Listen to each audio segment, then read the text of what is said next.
All right, great day, everybody. Welcome to another incredible episode of the Gale Show. And to anybody catching this on the replay, hey, welcome to all of you. Thanks for tuning in. I haven't been acknowledging our replay audience in the past and got a tip this morning as I logged into StreamYard to make sure we talk to them too. So here we are. And looking forward to another great show. We've got, as always, my good friend and business partner, Mr. Jim Gale, sitting in the food forest. Jim, good to see you, buddy. Good to see you, Matthew. We got Matt squared today. I love it. Yeah, it's I'm in the food forest, my favorite place in the world. And by the way, I want to share something with everybody right away here. I've got this case. This case was given to us at the Next Steps event, all the speakers. It's a case that stops the EMFs from coming out. And what I learned, we had a bunch of incredible doctors in the freedom movement here a few weeks back, and they have done multiple studies showing, especially in men, and I know it's the same for women, but men and women, don't be holding on to or putting your cell phone in your pocket unless it is surrounded by one of these cases. The colon cancer and the prostate cancer, especially for men, is going off the charts for men who keep their cell phones in their pockets. And I used to drive with my freaking cell phone underneath my crotch, right? Oh my goodness. Oh, and you know what's weird? I told my wife, I said, there's something going on. I got some weird stuff going on. And so I started eating better. I started flushing. I started doing all these things. None of that was it. I moved the goddamn cell phone from under my crotch, and it went away. And if I wouldn't have done that, I would have prostate cancer. So anyway, I just want to share that message with everybody. Yeah, hey man, those EMFs are affecting us in so many ways, and we're not even paying attention to it. At least a lot of people are not. And I feel really interesting some effects that are going to be happening with those people that have the condos or apartments, and right above them they've got these 5G towers. I noticed during the shutdowns, lockdowns, driving around afterwards, how many of these have gone up in places, on buildings, on places where people are living, and on schools and all these things. And it's got to be doing a lot of damage that's currently going unaccounted for. And, we'll see those effects continue to pile on over the years, but they're not going to pay attention to it, right? It's just going to be something that, we got to do it this way. It's up to us. It's all up to us. Yeah. Well, hey, this is some important stuff to be talking about, and those Faraday bags are definitely valuable to have. So anybody's listening to this, go out, get yourself one of those, and stop keeping your cell phones in your pocket. And don't be talking with your cell phone on your head or sleeping with your cell phone near your head, any of that stuff. That's also a big issue is kids putting their cell phones under their pillows and now getting tumors in their heads because of that constant radiation going on while they're sleeping. Anyways, we got a longtime friend of mine, guest on the show today. I've known Matt for about a decade now, maybe even a little bit more. Been an entrepreneur, big into music, art, just a passionate man on telling the truth, and also really into the astrology and spirituality about, the new age of Aquarius that we're in now. And I want to have him on to share some of the lessons he's learned over the past probably 5 years, if not more, that he's really been diving into this stuff. So Matt Welsh, welcome to the show, buddy. Great to have you here. Thank you, guys. Such a pleasure to be here. My awakening started in 2012, just before I met you, Matt. Yeah. Just before I met you. Yeah. And it was death. It was trauma, the trauma of death at such a young age that really propelled me to ask questions and look more deeply into things. And honestly, it was thanks to strong men like yourself that I was able to pull myself out of that mess and really find hope. It was through Jonathan Budd and meeting you and Jonathan where I was able to merge spirituality and business. And I finally felt like entrepreneurship was something I could do, coming from a small town, class of 300 in high school in New Jersey, not much going on. I just didn't think I knew there was more for me, but I didn't know how to get there. And business felt very disconnected for me. It felt very logical and cut and dry. And where's the passion, and me being an artist and a skateboarder and a naturalist, like Jim here. It just didn't connect until I started meeting you guys and hanging out and starting to learn, be like a sponge and soak it up. But we have a lot of important things to discuss in a short amount of time. Most importantly, like you mentioned, the Aquarian Age, and you kind of started this conversation talking about the radiation and frequency, and then when you start looking into the science and the energetics of things, vibration and frequency, you realize that everything has vibration and frequency. And some of the energy that radiates it's just not natural for the human body, and this is okay, right? So my message for this Aquarian Age is that this is an air age, it's a technological age, and instead of fighting the technologies, we as humans need to learn how to adapt to them. And moving your phone from your crotch, which I'm so guilty of too. I stopped doing that a long time ago. I'm guilty of the AirPods, but one thing I do is I got this nuclear receptor. It's $1,500 worth of pure silver that is probably non-human technology. It was created by Dr. Fred Bell, and he's recently he's passed away about a decade ago. But this actually helps to take in the energy around you and transmute it through this crystal. It's interchangeable with a key, and then it goes through the receptor, through that hole. So before the energy can even permeate your auric field, it's neutralized. So I'm taking the precautions that I can. I think it's important for everyone to do, and on top of eating clean, and eating organic if you can, organic, right? But yeah, what would you? Well, first off, I really just want to thank you guys for everything that you've done. Me being here in Orlando for about a decade, I have been strangely blessed with ending up in these situations where, like, the first home I rented was on like a 1/4 acre, totally full garden with raised beds and mango trees, just lush, and the rent was like $950 a month. Not anymore, but like something. I just got real lucky just being around gardeners, and then my next step was this cabin in the forest by UCF College, and it was created by Tia Salvasi and Terry Meir, and they were on like the front cover of Oprah magazine. They are bar none some of the most fantastic pioneers of permaculture in Central Florida, and I'm blessed to know them, and blessed to know you guys, and there just can't be enough people that are taking this seriously, taking their whatever they have for a lawn and turning it into something productive that's going to support their family for the rest of the time. Yeah, it's a no-brainer. It's the most logical thing we could ever do, is just grow foods without poisons instead of lawns. It's so beautiful. Yeah. Oh yeah, and it's detrimental too. Like I live on a lake here in Windermere, and the land kind of feeds into the lake. It's about 95 acres, private lake, and it's surrounded by mansions, $4 million, $5 million bucks, and those lawns are all manicured, and they put like fake grass down. When they did construction, it was a dirt pile. What happens is all the rain washes all those chemicals down into the lake, and you can tell by the water life there, the pH of the water, and the seaweed is just out of control. I still swim in it, but I mean, these things matter. So for you, Matt, like, how did you discover the ages and the Aquarian Age and what this all means, and maybe give the audience a little bit of an understanding about what an age is and what we've just moved into? Yeah, it's the most under discussed topic. To me, it's top of mind, and I go back and forth. I'm like, how are people not thinking about this? And it's not just because I have skin in the game, and I've founded ageofaquarius.org. It's not even about that, dude. It's so relevant. So in 2011, my girlfriend had passed away, and it was a weird experience, man. She was missing for 5 days. And I was the one that she called the last day she went missing. I went to go find her. I showed up and she wasn't there. So I had to be the messenger. I had to surrender to God and call the police.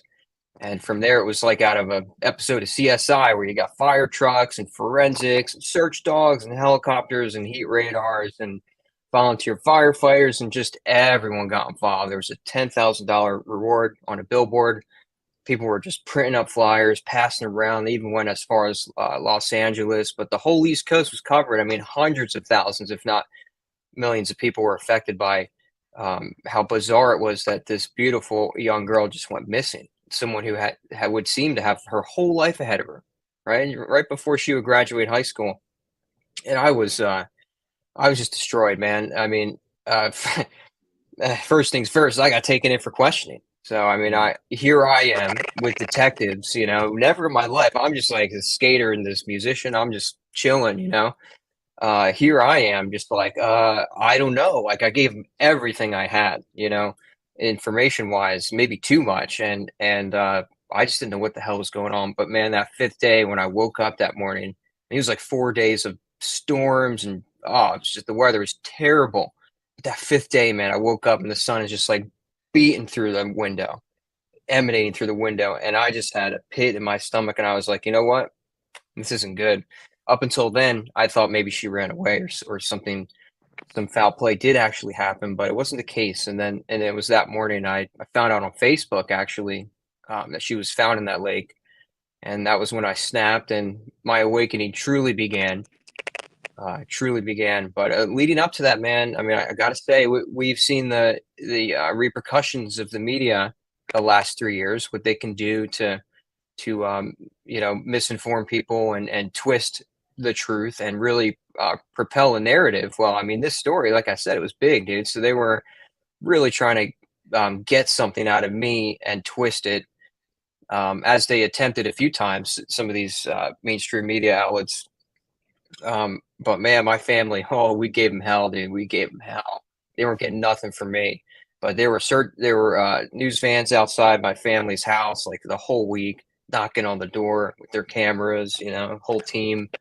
They wouldn't leave us alone. And it actually forced me to stay inside, and I would kind of go between like the singer of my band's place and my place and her family's place and just help where I could. But there's a huge lesson in this, and it's that don't trust the media, because I've been a victim of that myself, and my 15 minutes fame was not pleasant. But I'm here to change that and make it a legacy, a lifetime of fame, because what I learned was that in that moment, around 2012, was when the mind predicted the end time apocalypse, right? Which really just meant the end of an age. And in fact, Sarah was an Aquarius. So I'm very familiar with that energy of a person. And when this happened, I had no idea where things were going to go. But thanks to you, Matt, and all of the fantastic self-made entrepreneurs that I've met since then, I have become one of the best marketers that I know. I've created a ton of brands. I've just done so much work that has not seen the light of day because people aren't ready for this information. They haven't been. I think they're almost there now. But the simple point of fact is that what I learned over time in 2019, I finally was like, what is this Age of Aquarius thing? Sarah was an Aquarius. I got this whole custom drum set made after Sarah. It literally has the Aquarius constellation on it. I mean, the whole thing is just this astrological masterpiece. That is the drum set for the Aquarian Age. And I didn't know it then. But in 2019, I'm like, what is this? So it's my wife's birthday. We're hanging out on the patio, by the lake. I'm like, let me go on namecheap.com and just stay in. Sure as shit, man. .com, .org, .net was all available. And the cheapest one was .org. And it happened to be the one I liked the most, so I bought it. I actually filmed the whole thing. I went and bought Bitcoin, $1,400 worth of Bitcoin, sent it to Namecheap. It felt like a very symbolic thing. I had to buy it with Bitcoin. And the rest was history, but it's crazy, man. When I did that, I really didn't know too much about the Aquarian Age. I knew kind of what we know about where the world's going and who's pulling the puppet strings, but this was like a kind of abstract woo-woo element that I really had to make clear. So I spent the last year and a half writing a 66-page guidebook with the best research I could find. Not once do I mention my name in this book. I don't talk about my life experience, though it is felt through the words and the research. This is for people. This is for humanity to really get a grasp on this topic, because every few thousand years, humanity goes through a new cycle, a new age. It's just like a season, These are cycles that you pay attention to, but they do not come without the rise and fall of civilization. And what we're seeing is the fall of the former Piscean age, a water age, the age of Jesus, and the rise of the Aquarian age, which is an air age, which will be based on sun worship, and that's basically based on astrology and science, real science. So that's where things are being shifted to. But the gatekeepers of this realm are very very strategic. They're masters at the occult. Human psychology. They obviously have more wealth than anyone will ever know. You can't really put a number on the wealth and the power that they have. It's beyond trillions, if not more.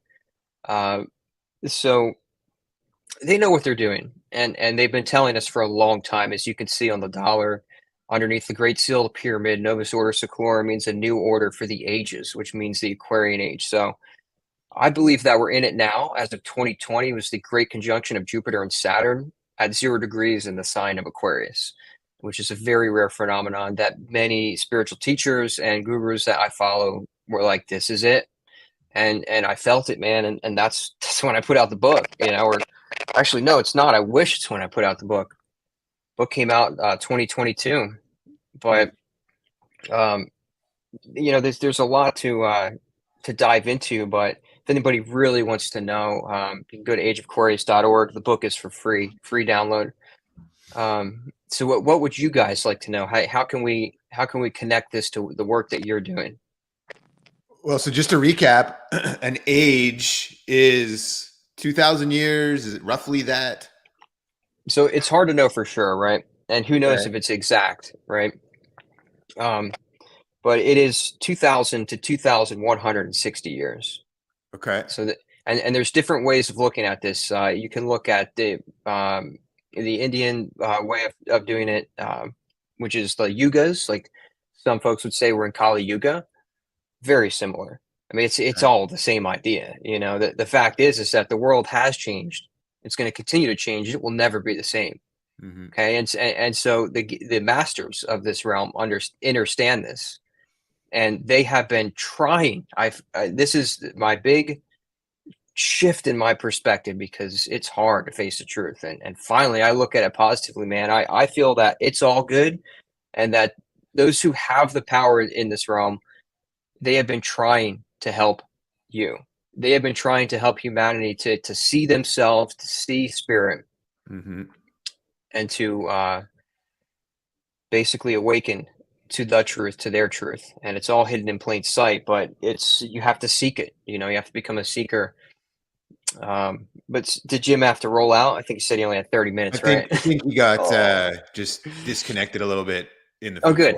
He'll be back. All right, good. He'll be back. So yeah, that's kind of what's happening. Did I answer that question? I think I did. Yeah. I'm just trying to get a good sense for us in the audience to make sure we're, clear on what the ages are and what relevance these have. As far as, moving out of the Piscean age into the age of Aquarius, there has been, at least from what I have saw, lots of talk about that. And I guess the word's not the disruptions it will cause, but the changes that it will bring about in the earth realm and to humanity, and some of the opportunities that exist as we go through this. Based on what you've been able to learn so far, what is exciting about this transition? Oh man, this is the best time to be alive. I at my disposal, I have 100% health, and health is wealth. I have the best equipment in the world in terms of computer processing power and audio and video production. I have some of the best musical instruments that money can buy. I've earned this through a decade fighting for this. Mm-hmm. Okay, I'm positioned to do absolutely anything that my mind can conceive.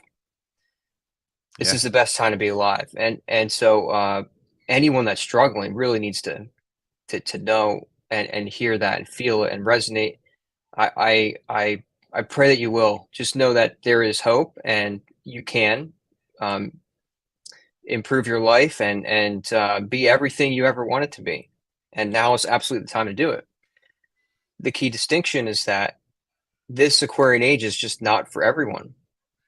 Okay. And I'm not going to sit here and be a judge. I'm not going to judge who it's for and for not. You can follow my lead and see what I'm doing because I intend to thrive. Survival is, I'm already there. Right. But for most people, this is about survival. Okay. So the key distinction to make with the bioweapon the last 3 years, who holds most of the wealth in the world? I'm not talking about the elite, right? I'm talking about Gen, I don't even know what Gen it is. It's the boomers, man. And they got so much land, which is the biggest asset class in the US economy, is real estate. Okay. So who did this affect the most? It was them. It Mhm. was them, man. Okay. Mhm. So this is a strategic, very strategic move to essentially filter out those who are not willing to adapt, not willing to share and grow in this Aquarian age. That wealth is going to be passed down to younger generations who will use blockchain technology. They will use artificial intelligence. They will not have a job in 5 years.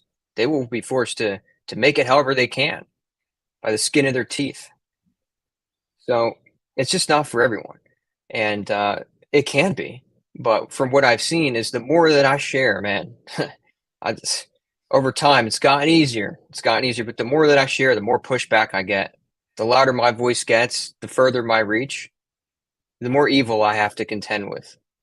And I've been trained to do this, not by any man. I've been trained by God, by the Great Spirit.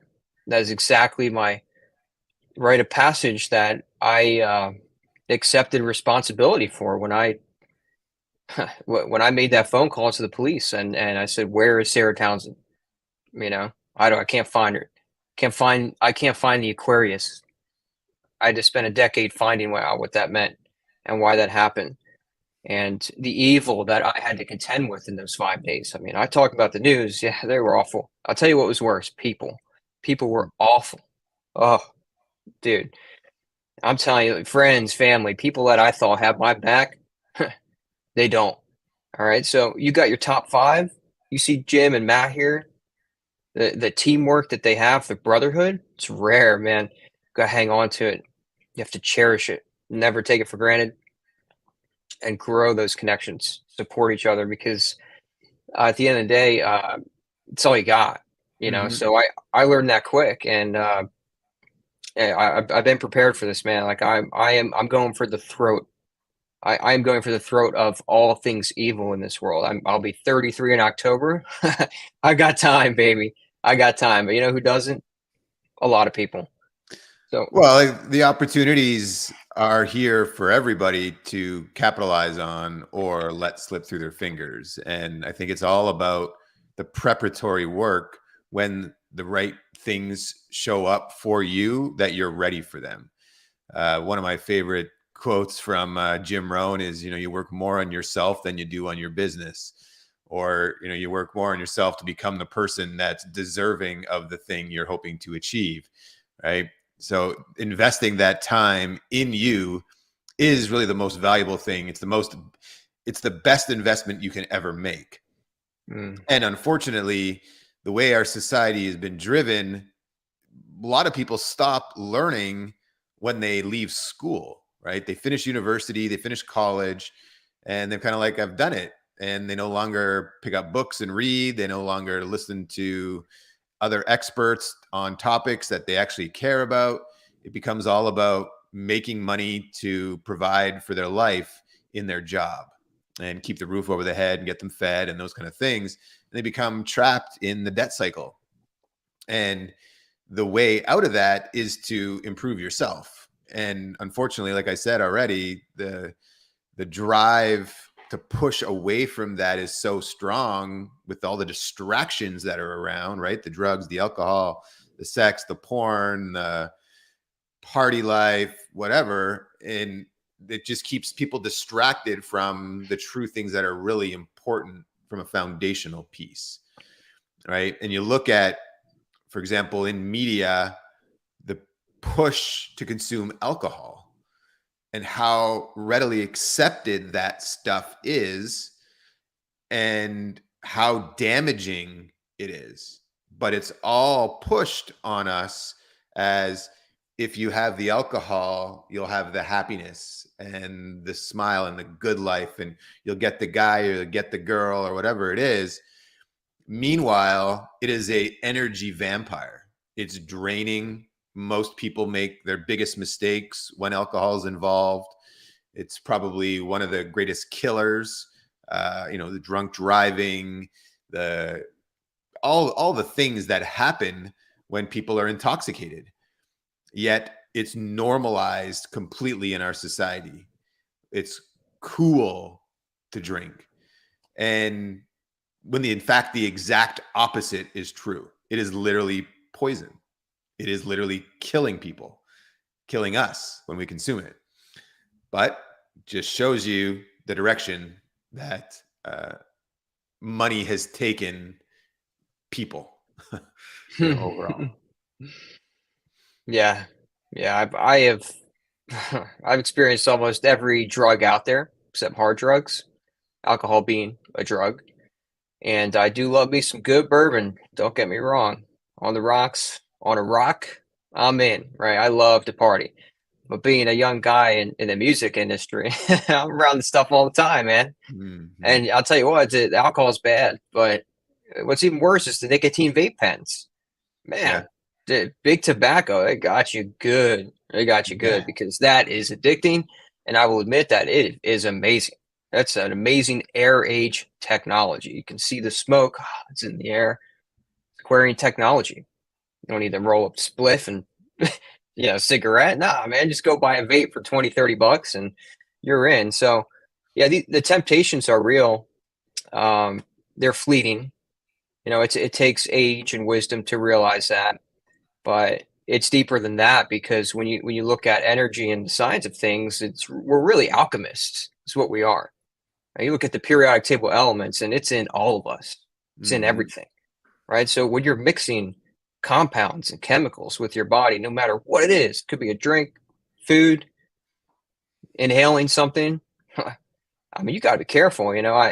That's why with the masking it was offensive to me on so many levels. I mean, not just an attack on the breath, which is the breath and spirit and consciousness are like they're one.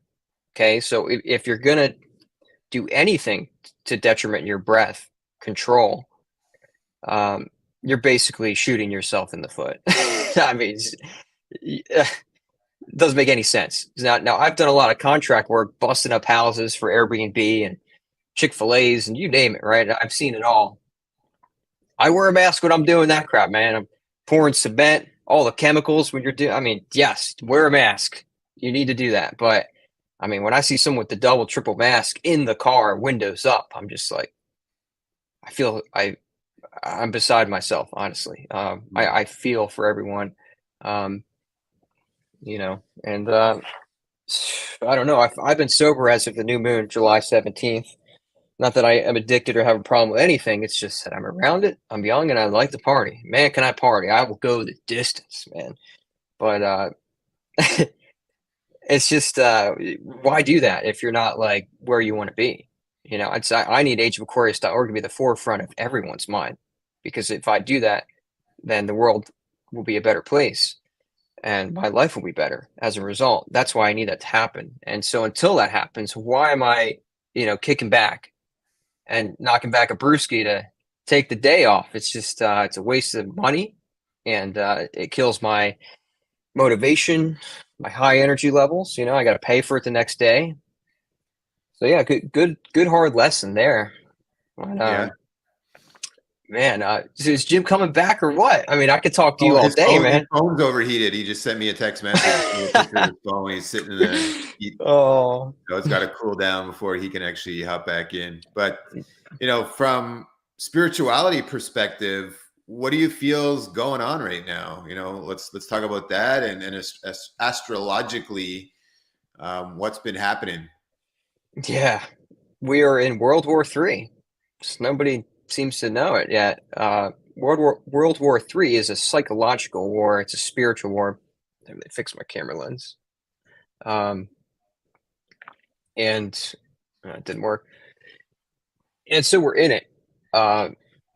So it's hard to really understand unless, to be honest, you've done something like DMT or ayahuasca or psilocybin cubensis.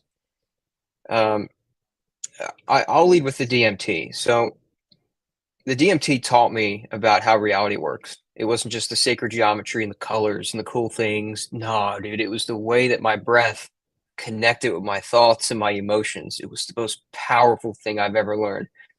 And nature taught me that. No man taught me that. Nature taught me that. And I realized then it's what you're thinking and feeling with each inhalation and each exhale becomes your reality. Point of fact, every breath is a life. Every breath. Someone lives and dies. A child is born. An elder passes, transitions. So each breath is our personal responsibility that if we really want to live in integrity with our heart's desires, then we have to have breath control. We have to honor it. Give time to develop, right? Strengthen your heart and your respiratory system. Learn how to breathe because mouth breathing, they call it the mouth breathers. That was never me. I always intuitively knew. I'm always, just because bad breath was a thing I despised when somebody was talking to me and they were so unaware of themselves that when they had bad breath, I was just like, dude, I got my peppermint essential oils. I'm like in out through the nose. I'm not playing around. Networking is you get one shot. And the people I know now, I could move mountains with, and I fought for that through these little tricks that you learn about posturing yourself and speaking and breathing. But yeah, this is a spiritual war that we're in. It's not even just a war. It's a spiritual collapse. Every doctrine that's ever existed, and it's hard for people to hear, but it's all man-made, and maybe some of it is guided by spirit. And there's impeccable wisdom in these books. Torah, the Bible, King James Bible, you name it, impeccable wisdom. But you have to decode it. You have to decode it. And it takes a trained eye to do this. And the information's out there. The teachers are out there. Guys like Santos Bonacci, Micah Dank, you got to check him out on YouTube. I mean, the entire Bible is about the 12 zodiac signs. And Jesus being the son, or the SUN, the Son of God. It's all relative, and it's brilliant, honestly. So the point of fact is that spirituality is going to evolve into true science, not trusting the science. It's going to be true science of quantum physics, quantum mechanics, energy work, life experience, nature, getting back to natural law, natural order of things.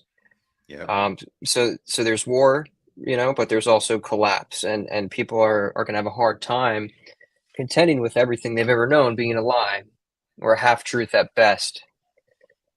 And the problem is, you can't just drop that on people. You can't just drop it on them tomorrow and expect it to be a good result, man. You would have actual war overnight, rioting, chaos, if people actually understood the mechanics of the world that we live in and how we got to this point, and the crimes against humanity that had to take place for that to happen. But my new take is like it all had to happen.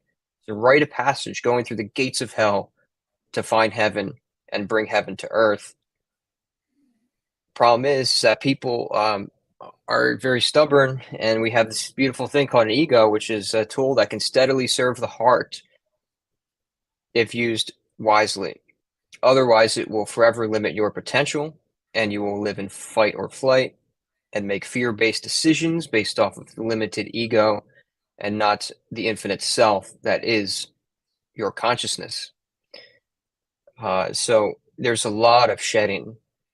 There's a lot of detoxing, physically, mentally, and spiritually, that everyone needs to do, and you can only do it yourself. And the gatekeepers of this realm know that there's a lot of young souls that are incarnated into the matrix, and they don't always have the best upbringing, unfortunately, the best guidance.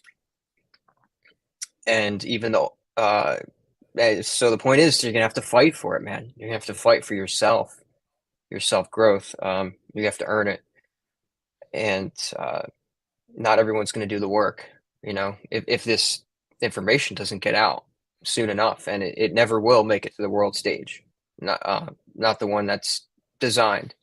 Well, My and music. this is where my belief is this is a time of leadership and putting ourselves in a position where we take action on creating the world that we want to see instead of leaving it into somebody else's hands. Because what's got us to where we're at currently has been the steady decline in people taking ownership over their own lives and the direction that their lives go and their own health and their own financial security. Things have been handed off to someone else to take care of those things for them, right? Our health is taken care of by our doctor. Our finances are taken care of by our financial planner. Right? Whatever thing it is, we've got so good at passing it off. Our kids are taken care of by the state and the school. And because we've given up our power and others are willing to take it, it's put us in a position where we are dependent. We've got a society that's driven by consumerism. And specifically in the West, North America, Western Europe, a lot of that, it's very driven by consume. And because we don't have enough producers, it's easy to manipulate us because of our need around our basics. We don't have a bunch of food growing on our properties anymore. So we can't provide for ourselves. We're reliant on some multinational company that grows our food thousands of miles away from here, and the shipping infrastructure to get it, and then the grocery store to have it, and then for us to go there and get this thing, which is completely nutrient deprived. And because of that, we're now sicker than ever, and we wonder why. Meanwhile, it's blatantly obvious if you actually go and look, money is the driver. These companies want to make more money, and they'll do whatever they can in order to advance their interest at the expense of the population. And that need for consumerism has pushed us away from being producers, and it's left us stuck. And now, as mentioned when I started my rant here, it's a time for leadership. It takes the people that are aware of what is going on. It's up to them to create the vision of where we're going, raise the flag that they're going there, and then commit to going and to leading and helping people see what's possible. Buckminster Fuller talks about don't try to change the old way, create a new way that makes the old way obsolete, right? It's like, let the best idea win. And that's really what I see as the opportunities right now, as society is going through these challenges, as we're more divided than ever, as we're crumbling, right? We're seeing the change in the hegemony of the United States, right, which has been a global superpower. Well, that's very fragile now. The shipping infrastructure really has been so secure because of the United States and their military bases and protecting the shipping routes. But that's all starting to crumble. And what's going to happen as these things fall away? What's going to happen when your food that you're used to having at the grocery store isn't there? What's going to happen at that point? Are you prepared to step up, or are you going to crumble and resort to violence and theft and whatever to ensure that you have food, but someone else has to lose? Right? We've been fooled into thinking that everything is scarce when it's exactly the opposite is true. Things are abundant. We just don't utilize our resources wisely to capitalize on that abundance.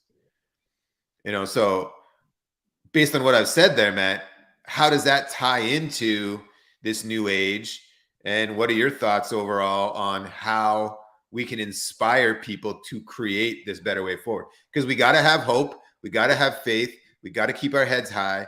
We got to be strong men, strong feminine energy, strong masculine energy. And those people that have it can take that action on it. What do you see from all of this? Beautiful. That is the invitation, right? That's the invitation. Will you take my hand? I'll give you a lift up. Everyone right now is being invited and called to be a leader, a teacher, and a healer for the Aquarian Age. And Matt, you have done no better job than most people I know. And just hearing your words echo in my mind and heart is just, I miss it, man. I miss working by your side. And it's the new chapter, and the next step is it is homesteading. It is permaculture. It is self-sustainability. And so knowing that's what needs to be done, it's important to consider the amount of work that's going to take. Finding the right property. Land. I've been researching land. You don't want to buy the wrong piece of land. It will be a nightmare. So you got to find the right land. You need at least 5 acres to do a homestead efficiently. You could make your quarter-acre home into something sustainable, but it depends how big you want to go. How big is your family? How big is your legacy? And right now, there's a window of opportunity where the cost to finance land is it doesn't even make sense in most cases. So you can negotiate and get a deal, but you need to know what you're doing, and you need to do it before everybody else starts doing it. I can tell you right now that I came this close to closing on a property, at least 20 acres. Yeah, I'd be out there on the tractor, cutting the pasture, man. Can you imagine me doing that? No. Yeah, I can. Yeah, right. But you can, because you know that we know where it's coming. So this is the invitation. This is the opportunity. And you don't want to be the person that's going out with a shotgun, trying to steal somebody's food from their family. You don't need to be that person. Whereas learning to grow, learning about nature and the plants and the fruits, dude, you will learn so much about yourself and the natural world, so much about spirit. Your spirituality will deepen. Get your hands dirty. Stick your feet in the grass and connect. It's one of the best things you can do to enrich your life. And hey, you plant a fruit tree once, it's going to last you a long time. So look at the compound effect of doing the work once. Yeah, big time. Yeah. I just recently learned that you can get 100 canopy trees producing food on an acre, and each of those trees on average will produce about 250 pounds of food. Now 250 times your 100 there, you're already 25,000 plus pounds of food per year. And that's just one of the layers of a permaculture food forest. These things are broken up into 7 to 8 layers depending on who you talk to, but that is an incredible amount of food production. And as you already said, you plant that tree once, it does the work for you year over year over year. And it is because we're so conditioned to believe that food is scarce and that it has to be replanted on a year-to-year basis, it's left most people thinking that I can't do this. It's too hard. It's too much work. I don't have time for that. I can't learn this. When in fact, the opposite is true. You talk to Jim, so many people say to him things about, I can't grow. I have a brown thumb. I don't have a green thumb. I can't grow food. And Jim always says, I don't grow food either. I can't grow food. It's nature that does that. Nature grows the food, not me. I just provide nature with the ideal conditions it needs to do what it does best. And then I get out of the way. And that's what a very thoughtful permaculture design really is all about. It's designing that food production system that mimics natural systems and lets the natural system do its work, which then creates this thriving ecosystem that self-regulates, self-manages, is full of diversity, and produces abundance. And you think of, well, how abundant really could it be?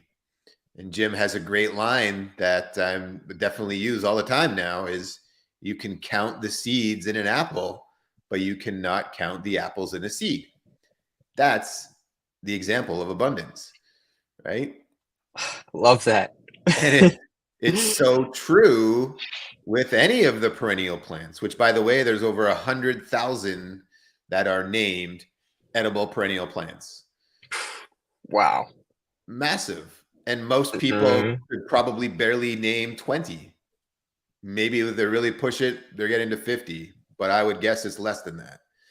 And if you put those 100,000 plants and you choose the right ones for the right climate zone, and you let those native species do what they do best, you do end up with a very thriving, abundant system that will produce an incredible amount of food, not only for you and your family, but also for your community. And it'll help strengthen that community and yourselves and your family, because the poisons have been removed from that system. Diversity is embraced. And that because you're interacting with that ecosystem, the food that's produced there is actually geared towards you and what you need. So it's pretty powerful, that infinite wisdom that's really hidden within nature, that we just need to open ourselves up to receiving. 100%. Yep. Surrender is the way. Always. It's a courageous thing to do. To put your ego to the side and say, what can God do for me? And when I say God, I mean spirit. It's relative to everyone, but you know what I mean. Mm-hmm. Trust the process, and wow. I mean, I haven't totally thought of it that way, in those terms, but it's totally a no-brainer. Totally a no-brainer. So I don't know if we got like another 15 minutes, but I'd love to pull up some charts, because if someone is serious about getting some land and doing this, we're approaching one of the best times to do it. Maybe one of the last best times in history. And I can go through some charts and show you why I believe so. Yeah. But yeah. Let's see if I can share my screen. Yeah. Share some wisdom. Share screen. Okay. Now you guys just let me know if you can see the screen. Can you? Not yet. No. Okay. Oh, oops. Just do entire screen. Yeah. Okay, we're in. It's there. I just got to add it to the stream now. Perfect. Okay. So while you're doing that, yeah, I just want to. It's up now. Everybody can see it. Excellent. I just want to make note that one of the biggest things that we're going to have to contend with in this Aquarian age is transhumanism. And for those who aren't familiar, that is essentially becoming man with machine. It's using technologies to enhance, quote unquote, right, the human body. So I'm very firm in the guidebook that technology is to be embraced with discernment. And as long as you're not putting this technology inside your body, then try it, right? If it's ethical, try it. So there is one technology that is going to completely change the world, and it's not artificial intelligence. It'll make a dent. The technology is blockchain, which is the underlying tech for Bitcoin, Ethereum, list goes on, XRP, right? Now, right now, this is an entirely new asset class, cryptocurrency, and it's something that I got into in 2017 because I saw Bitcoin go to 20K, and when it went down to 3K, I told everybody to back up the truck. Okay, I wasn't saying it's a bubble and this is over. I dove in day after day, all day long, literally since 2017. It's been impossible for me to achieve financial independence due to my lack of skill sets and connections up until this point. So I saw crypto as my way out. And so the key thing to note is that crypto is correlated with all of the asset classes, the Dow Jones, all the indices, DXY, the dollar, you name it. So where are we at now? Is now the time to buy Bitcoin? Is now the time to buy Nvidia? You know, is now the time to go pay over asking price for a piece of land that doesn't pencil out? Hell no. Hell no. And I'm going to show you guys why. This here is the Dow Jones, which I think is, 50 or 30 of the top performing companies here in the United States. There's a lot going on here, but we are we're still under the all-time high. All right. So we are, if this was to ever turn around, okay, it's going to be like now. All right. You're either looking at us breaking this last all-time high and continuing a new bull market, which there's not too many fundamentals for, or this thing is going down. Get it? DOW, down. All right. If the Dow goes down, it's taking everything with it. Here's another chart of the Dow. I'm just going to blow through these charts. We could go up to this white line before this thing goes down, but your next target is this yellow line. That is the longest history of support dating back to 1999. All right, we're going to party like it's 1999, because if the Dow goes down to here, you're looking at the best buying opportunity in history, and it might be the last. Okay, moving on. Dow Jones starting to curve over here. It's curving over. Do you see that? This is a weekly chart. That's a lot of time to contend with. This ain't a 12 hour, 4 hours. This ain't a 5-minute chart. This is a week, and that is a pretty convincing turnaround. Okay. If it doesn't hold on this ring, it's going down, man. All right. So here is a great chart I've been looking at right now. If you ask me, the only reason that any risk on assets are holding up is because AI.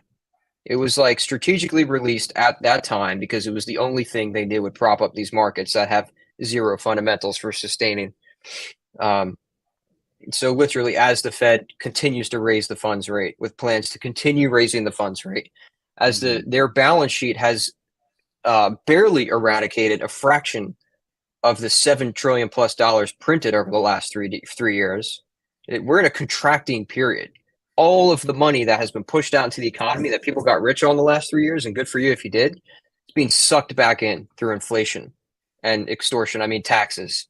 So right now, it's only daily chart. We'll see where Nvidia closes, but as soon as it crosses this ring, I mean, I thought it at least hit 500. I don't know, man. Fool me once, but you can't fool me twice. So if this is going down, right, because these chips are needed for AI, right? That's why the speculation's so high. Then it's taking everything with it. S&P, I mean, Jesus, S&P has not surpassed the all-time high, but it's close. Like I said, if there's ever a time for a fake out or a bear market rally, reaction rally, bounce off the high, this is it, and it could be turning around as we speak. This is the volatility index for the S&P. So basically, when this starts ticking up like it is right now, that means volatility is entering the market. When this goes up, the indices go down. As you can see, this blue line is everything's starting to come to and contract. Not a good sign for risk on assets. Another S&P 500. Key distinction, right? As I said, these markets are correlated. Here's the dollar, right? This is the dollar weighed against the basket of other fiat trash currencies, or blood money, I like to call them. So it's correlated. Perfect example, right? COVID crash right here, March of 2020. I'll never forget that day. Never. Saw the whole thing play out, and it was crickets. Man, if you bought then, you are a damn warrior, because that was the hardest decision I have ever made, and I still screwed it up. We went from $3,800 on Bitcoin to $67,000 in a matter of a year and a half. Meanwhile, look at the dollar, right? COVID crash, last high for a long time until it bottomed out here. This is called a falling wedge pattern. Usually breaks bullish to the upside, and it did. Made a double bottom here, and it was on, baby. And now we've been in this brutal bear market. Brutal. Look at how long this bear market's been going down on Bitcoin, but it's because the dollar is going up. People are getting out of risk-on assets, and Bitcoin is very risky, and they're getting into cash. So this is a chart that shows smart money and dumb money, and good on you if you were on the right side of that coin. So the dollar is it's making some progress, making some headway, going back up. You know, it was able to somehow catch itself here. If you really look back, there's a lot of price history here. I mean, we're going back to that's 2015. Can I go back even further? Not really, but it goes, man. There's a lot of price history here. So it's a weird place to catch a bounce on the dollar, but we did. And that's a good sign if you're looking to buy the next market crash. NASDAQ, not looking good. Bitcoin had a, I'm gonna assume this is a fake out, but if this holds, then we're looking pretty decent. I'll explain why in the chart coming up. Let's get to it. Where is it? I saved the best for last, huh? Sorry, here it is, blowing through it. All right, so Bitcoin caught itself right here. Yay, we're going to 100K. I don't know, man. I'll tell you, there's a lot of people, I call them moon boys with their moon boots on, and they're saying, we're in a bull market. We're going to the moon. I'm like, oh, yeah? How sure are you? You know, do you really want to destroy someone's financial future with that kind of call? I sure wouldn't want to do that. Look at this. Double top right here, out of control. Bear market down. FTX crash, SVB crash. This is a massive rising wedge pattern. Massive on the daily chart. These typically break to the downside. And considering how big this damn thing is, it's not going to be good, man. It's not going to be good. Now, there's no guarantees in trading, but you see how it just kind of bounces between this resistance line and the support line, the white pattern. Mm-hmm. Well, there's a lot of little patterns that happen within that, you know, as we are right now. This is like a little mini bull flag that we've been in. You know, these two blue lines, that's a bull flag. Upside target, 33K. All right, so your magic number is 33K. If Bitcoin is able to break beyond 33K, all bets are off, and let's start seeing if this is a new bull market, right? Because the only possibility for risk on assets to do anything, and I'm talking about the housing market too, right? That's the whole point why I'm bringing this up. The only reason it would do that is a melt up scenario. Okay, melting up is not good. That's inorganic growth. Throw GDP out the window, dude. That's the pure speculation backed by pure money printing. Okay. Yeah. So, again, this is why the COVID crash happened. One of the best buying opportunities of all time. You bet people at the top were buying that up. They were ready for that. They wanted that to happen if they didn't plan it out completely to the day. Okay. This is real things to contend with. So if there is another type of event that happens on the world stage, you heard it here first on Jim Gale show. You heard it, that you need to be ready to enter this market, because there could be a melt up scenario if there's money printing. What would cause a melt up scenario? July 26th in Fort Worth, Texas, was a blackout simulation called Operation Black Start. So look it up. I didn't get an invitation to that one. I certainly didn't get an invitation to Event 201 in November, for just 4 or 5 months before lockdowns and stuff. Kill Gates was there, and the all the good guys club, billionaire club. I'm sure they were prepared for what was coming.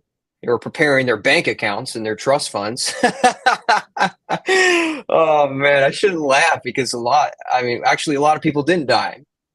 I'm more laughing at nothing. Actually, I'm not laughing. This is so serious to me, and it pains my heart to see what people have done to themselves, the opportunities that they've missed and will continue to miss by not paying attention and taking action and stepping into the leadership that you're talking about. If Bitcoin breaks down from this rising wedge, dude, check out my targets here. All right.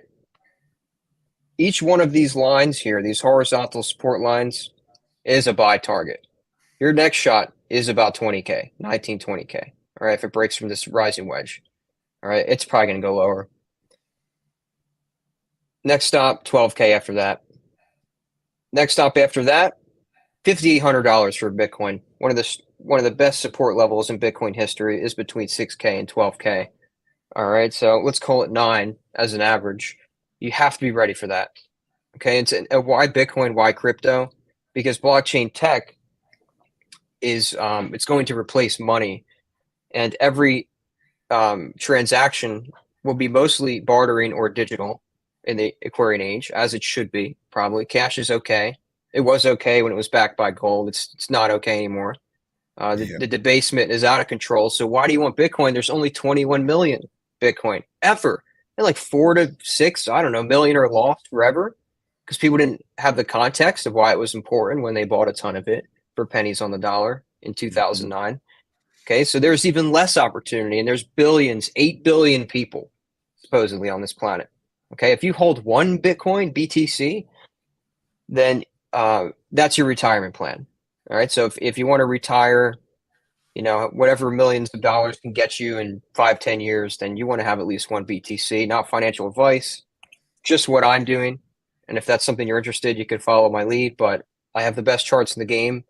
I'm now connected with the most important thought leaders in all of blockchain tech. So it's not just a speculatory thing. I understand the technology. I understand Bitcoin better than most people on the planet. I was gifted that experience in Costa Rica by my team, Rafael, the Crypto Vigilante. And we joined a mastermind where we dove into the tech, the things that people aren't talking about, the way that it's suppressed by big tech and the core developers. So I will admit, I don't know who created Bitcoin. Do I think it was the gatekeepers of this realm? Yeah, I do. Because in trusting in that is how I've been able to mature my perspective instead of blaming and being a victim and saying they, them, it's their fault. I'm saying, wait a minute. They didn't do nothing to me. I see what's going on. I'm adapting. I'm growing. My life is great. Best time to be alive, right? The problem is order followers. That's the problem. Okay. And by definition, the act of following orders is it is the problem. Mm-hmm. It is the problem because that means you're basically blindly doing something that someone tells you you're supposed to do without any question or moral consideration. All right. So it's very dangerous for your life.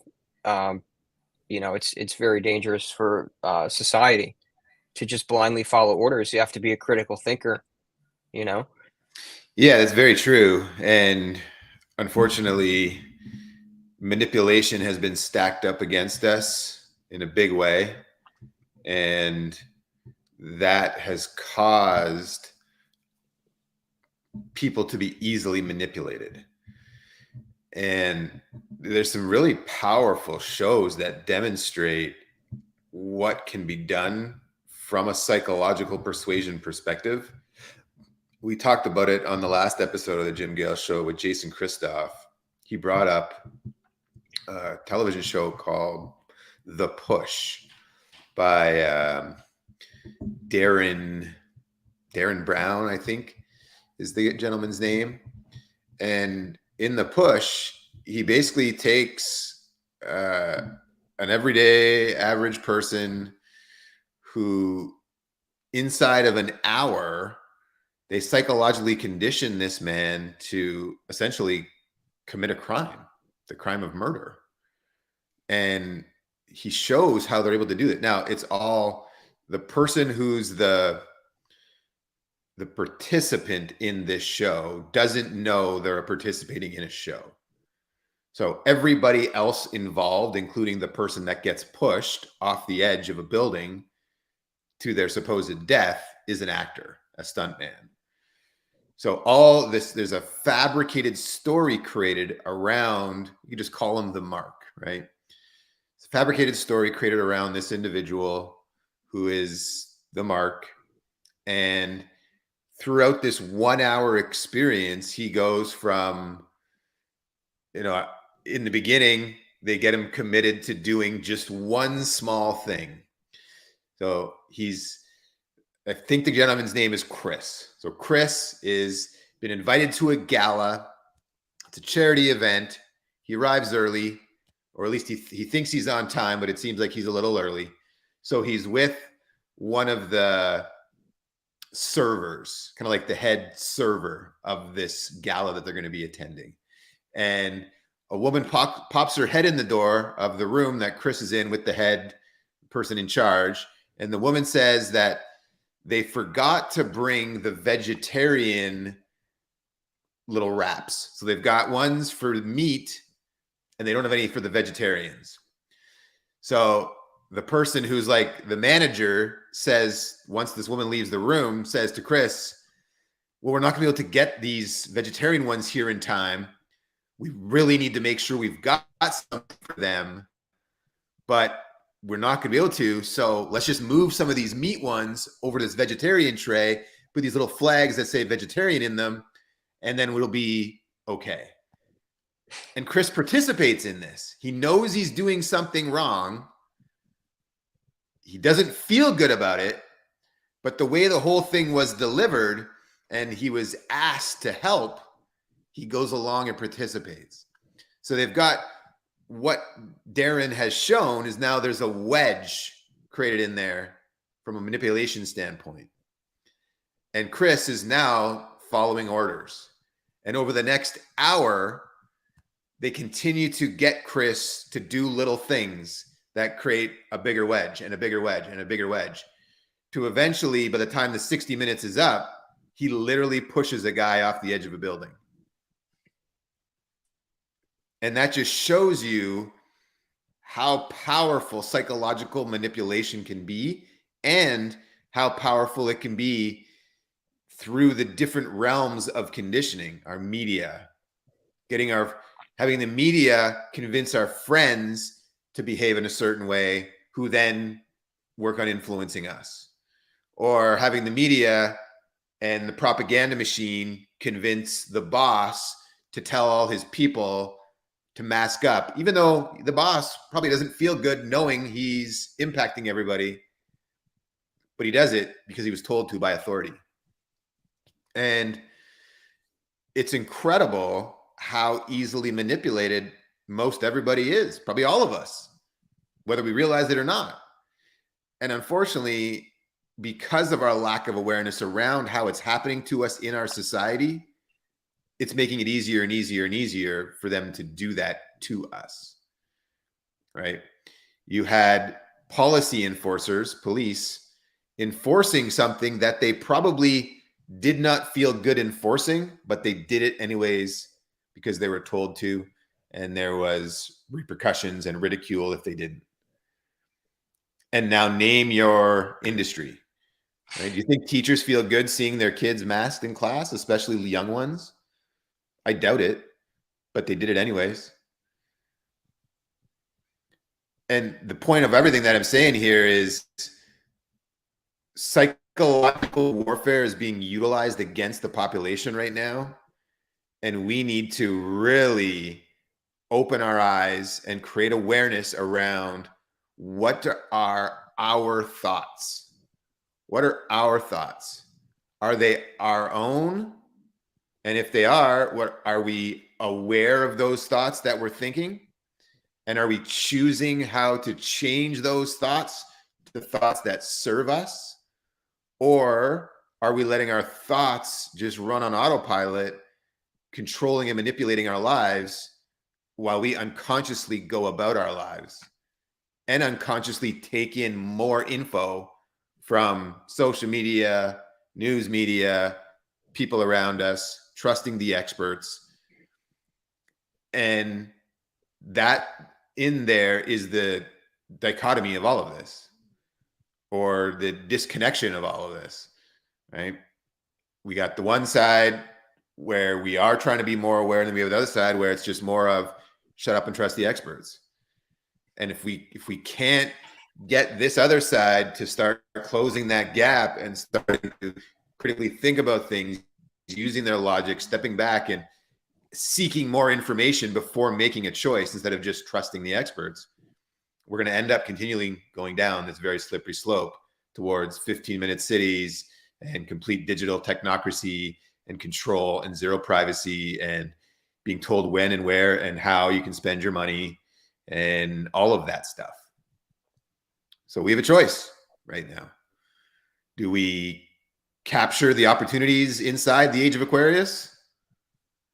Or do we go back to sleep and let the people that have a plan for our lives that don't involve us owning anything or being happy, let them rule? Exactly. They do have a plan. They have to have a plan. They do have a plan. It's a great plan. Hey, here's the key distinction and where my mind shift had taken place. Instead of blaming them and being a victim and wanting to go for the throat of whatever is pulling these puppet strings and doing this psychological warfare, I took that as an invitation and I said, you know what? They're serious about my awakening. I need to wake up. I need to take full self-responsibility. My life depends on it. This is about survival. That's how serious they are, that they're willing to go as far as they are. Now, I don't blame them anymore. I could go to war against that, but if anything, I just blame myself. Well, how could I have done better? How can I be better? You know, it's sad. It's frustrating. The more you learn when you face the music, it's not easy. I've tried to make it easy through this guidebook. In 66 pages, you will have everything under your belt that you need to start taking action. So to me, there's no conspiracy anymore. It's all about the invitation to awaken. And thank you, Matt, so much for just being so strong, being a leader for so long, someone that I've looked up to, and your voice alone can move mountains.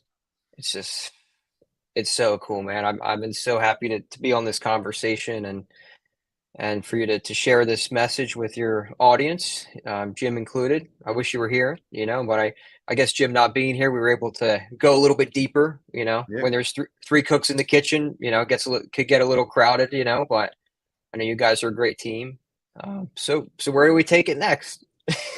Well, I guess last piece, we'll get this wrapped up, but just let everybody know where they can find you. I'll put up your website again, at least for the ebook, and let everybody know where they can find you and send everybody on their merry way. Yeah, absolutely. I'm a fan with interviews of just sharing that. Yep. So can you see the screen now? Not yet. No. Okay. It's always asking me to click that entire screen. Got it. All right. So you guys have heard already about ageofaquarius.org. Once you enter, you can read this if you want, or just get the guidebook. You'll have an option to enter your name, email, and join the Aquarian Community Forum, which is on the back end of this site. And that's where we discuss what I have coined the 5 sciences based on the 5 elements. I'm not going to get into that right now. That's another call for another day, but that's the information. That's my invitation for direct knowledge. No hidden symbolism or meanings or beating around the bush, man. We're going to get straight to it. And you might not like it, but you're probably going to learn to love it. This is beloveandbu.com. That's my band name. It's a 7-letter acronym for the 7 chakras that I'm still defining. That's my next book, is once I figure out how to master the art and science of being love and bu, since no one's really done that. Maybe Amma is the only person I've ever seen or met that can almost all the time be masterful in their being. So anyway, that's the band name. My entire discography is here. This music is really important. I have a big contention with the music industry. I'm not happy about all of the artists I saw sell out their fans, put their health at risk, make them have to choose between them or their health, so that they could get back on the stage with the drugs and the groupies and the fans and the screaming and the clapping and singing along and relive their time in the limelight.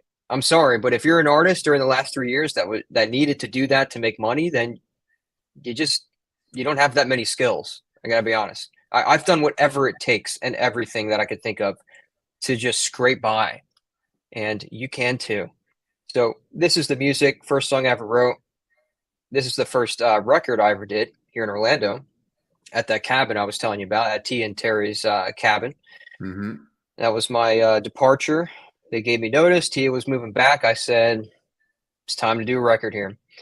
And so these 7 songs outline my struggle during my awakening over the last decade. And and everyone can resonate with that if they're on this path. The Last Stand is a song I wrote for a crypto called Pirate Chain. It's a private by default cryptocurrency, which I'm a big fan of and super bullish on, because this is sound digital money that cannot be traced, tracked, or stopped. So say goodbye to hiding your fiat currency under the mattress, baby. You got Pirate Chain, you got Monero, you've got Dero, and not a whole lot more, to be honest. Those are the best, most sound money on the planet. They do what Bitcoin can and never will do, because Bitcoin is designed to perfection to be transparent as a ledger. And that is something that I can explain down the road, and I will, and I do explain it actually in the guidebook. So honestly, if you're trying to turn 10 grand into $1 million over the next two years, you should read that guidebook as soon as possible and get positioned, because that opportunity won't last forever. And lastly, the Aquarian EP is it's my latest work. I'm super proud of it because I went to John Niclario in New York, who's a fantastic human being.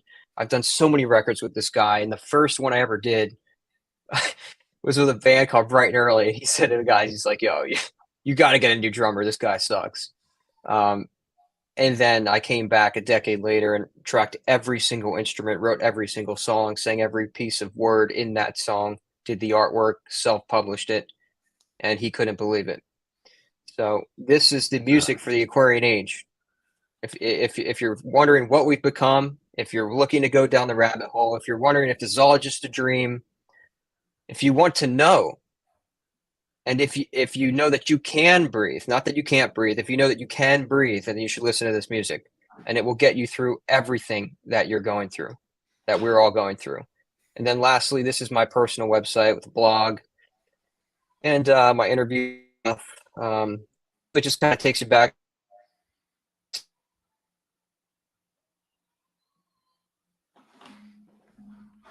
I lose you there, Matt.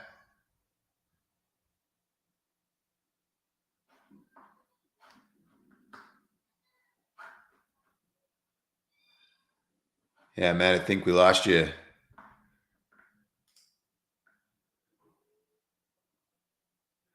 All right, everybody. Well, this has been a fantastic interview. You know, we're approaching an hour and 20 minutes today. So thanks for sticking around. We'll let this get wrapped up. Again, you can go learn more about Matt Welsh at ageofaquarius.org and check out what he's got going on there. Check out his bands and everything.